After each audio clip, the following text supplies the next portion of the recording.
ஆண்டவரை ஆசீர்வதிப்பாராக. வாசித்த சங்கீதம் 84 சங்கீதம் 11வது வசனத்தை 2 நிமிடம் மத்தியில் அந்த வார்த்தை தியானிக்க விரும்புகிறேன். 11வது வசனத்தை வாசிங்க. தேவனாகிய கர்த்தர் கேடகமானவர், கர்த்தர் கிருபையும் மகிமையும் அருளுவார். உத்தமமாய் நடக்கிறவர்களுக்கு நன்மையை வழங்காதீரார். அல்லேலூயா. இந்த வார்த்தை மாத்திரம் இன்றைக்கு நான் எடுத்துக்கொள்ள விரும்புகிறேன். உத்தமமாய் நடக்கிறவர்களுக்கு தேவன் நன்மையை. அல்லேலூயா.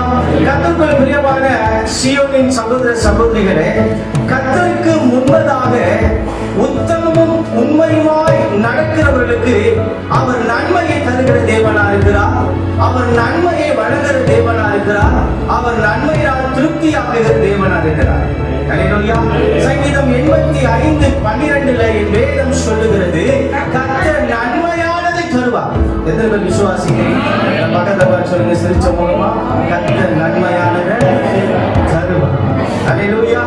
என் வாழ்க்கையில, என் குடும்பத்துல, என் வியாபாரத்துல, என் ஊழியத்துல இதுவரை நடந்ததும் இப்பொழுது நடக்கிறதும் இனி நடக்க போகிறது எல்லாமே என்னுடைய நன்மைக்காகத்தான் என்று சொல்ல முடியும். அல்லேலூயா. வாழ்க்கையில, குடும்பத்துல, வியாபாரத்துல, ஊழியத்துல சொல்லி இதுவரை நடந்தது இனி நடக்க போவது எல்லாமே என்னுடைய நன்மைக்காக. அல்லேலூயா. யோசனை பாருங்க. சகோதரர்கள் வெறுத்தார்கள், குழியிலே தள்ளினார்கள், பணத்திற்கு விற்றார்கள், மரித்தான் என்று அறிவிக்கப்பட்டான், சிறைச்சாலையிலே தள்ளப்பட்டான். இதெல்லாம் யோசிக்கிற பொழுது நிச்சயமாக ஒரு வேதனை வந்திருக்கும். நான் யாருக்கு என்ன தீங்கு செய்தேன்? நான் யாருக்கு என்ன பாவம் செய்தேன்? என் தகப்பனுக்கு நான் உண்மையா இருந்தேன், என் தகப்பனுக்கு உத்தமமா இருந்தேன். பின்பு ஏன் என் வாழ்க்கையில இவ்வளவு பாடுகள், ஏன் என் வாழ்க்கையில இவ்வளவு தீமைகள் என்று ஒருவேளை யோசிப்பு என்ன செஞ்சிருக்கலாம், நினைத்திருக்கலாம். அல்லேலூயா.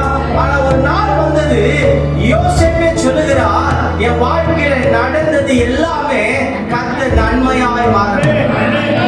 அல்லேலூயா. எதெல்லாம் என் வாழ்க்கையில தீமை என்று நினைத்து நான் அழுதேனோ, எந்த தீமையை குறித்து, பாடுகளை குறித்து, உபத்திரவத்தை குறித்து நான் வேதனைப்பட்டனோ, அது அத்தனையும் கர்த்தர் என்ன செய்தார்? எனக்கு நன்மையா மாறப்படினார். ஏன்னா யோசேப்பு உண்மையும் உத்தமமான மனுஷனாக. அல்லேலூயா. இன்றைக்கு யாருக்கு ஆண்டவர் அதிக நன்மையும் அதிக ஆசீர்வாதத்தையும் அதிக உயர்வையும் அதிக கிருபையும் கொடுக்கிறார் என்றால், மத்திய சுவிசேஷ புத்தகம் 25ஆம் அதிகாரம் 21ஆம் வசனத்திலே வாசிக்கிற. சீக்கிரமா வாசிங்க. அவனுடைய எஜமான் அவனை நோக்கி, நல்லது. ஆமென். அல்லேலூயா. யாருக்கு அதிக ஆசீர்வாதத்தை கர்த்தர் கொடுக்கிறார்? யாருக்கு அதிக நன்மைகளை கர்த்தர் கொடுக்கிறார்? யாருக்கு அதிக கிருபைகளை கர்த்தர் கொடுக்கிறார்? யாருக்கு கர்த்தர் அதிக உயர்வுகளை கொடுக்கிறார் என்றால், எந்த மனுஷன், எந்த ஆத்துமா கர்த்தருக்கு உண்மையும் உத்தமமா இருக்கிறதோ அவர் அநேகத்தின் மீது கர்த்தர் அவர்களை ஆசீர்வாதம் அளிப்பார். அல்லேலூயா. இன்னைக்கு ஆண்டவர் உன்னிடத்திலும் என்னிடத்திலும் எதிர்பார்க்கிறது உண்மையும் உத்தமும் தான். அல்லேலூயா. மோசேக்கு நீங்க பார்த்தீங்கன்னா காலேபும் யோசுவாவும் உண்மையும் உத்தமமானவர்களாக இருந்தார்கள். அல்லேலூயா.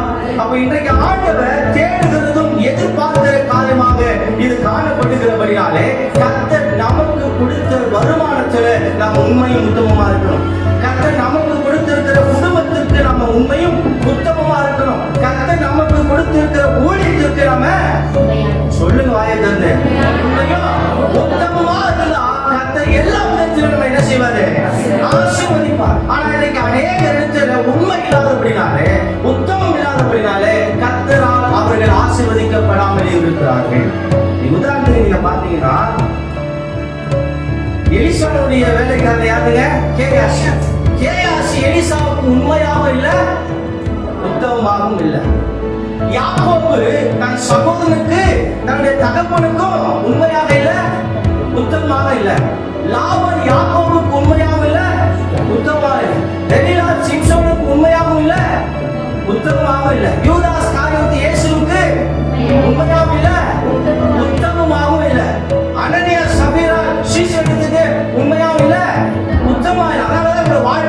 ஆசீர்வாதம் இல்லாமல் இருக்கும். இந்த லிஸ்ட்ல நம்ம பேர் வரக்கூடாது. அல்லேலூயா, அல்லேலூயா. சகரியா புஸ்தகம் 9ஆம் அதிகாரம் 12ஆம் வசனத்தை நீங்க வாசிச்சு பார்த்தீங்கன்னா, நம்பிக்கையுடைய சிறைகளே அரணுக்கு திரும்புங்கள், இரட்டிப்பான நன்மை தருவேன் என்று கேட்கிறது. எத்தனை விசுவாசிக்கிறீங்க? ஆண்டவர் நமக்கு நன்மையை தருகிறார், இரட்டிப்பான நன்மையை தருகிறார். அல்லேலூயா. இந்த நம்பிக்கை விசுவாசம் நமக்குள்ள இருக்க வேண்டும். கர்த்தர் இந்த சங்கீத பகுதியை ஆசீர்வதிப்பாராக. அல்லேலூயா.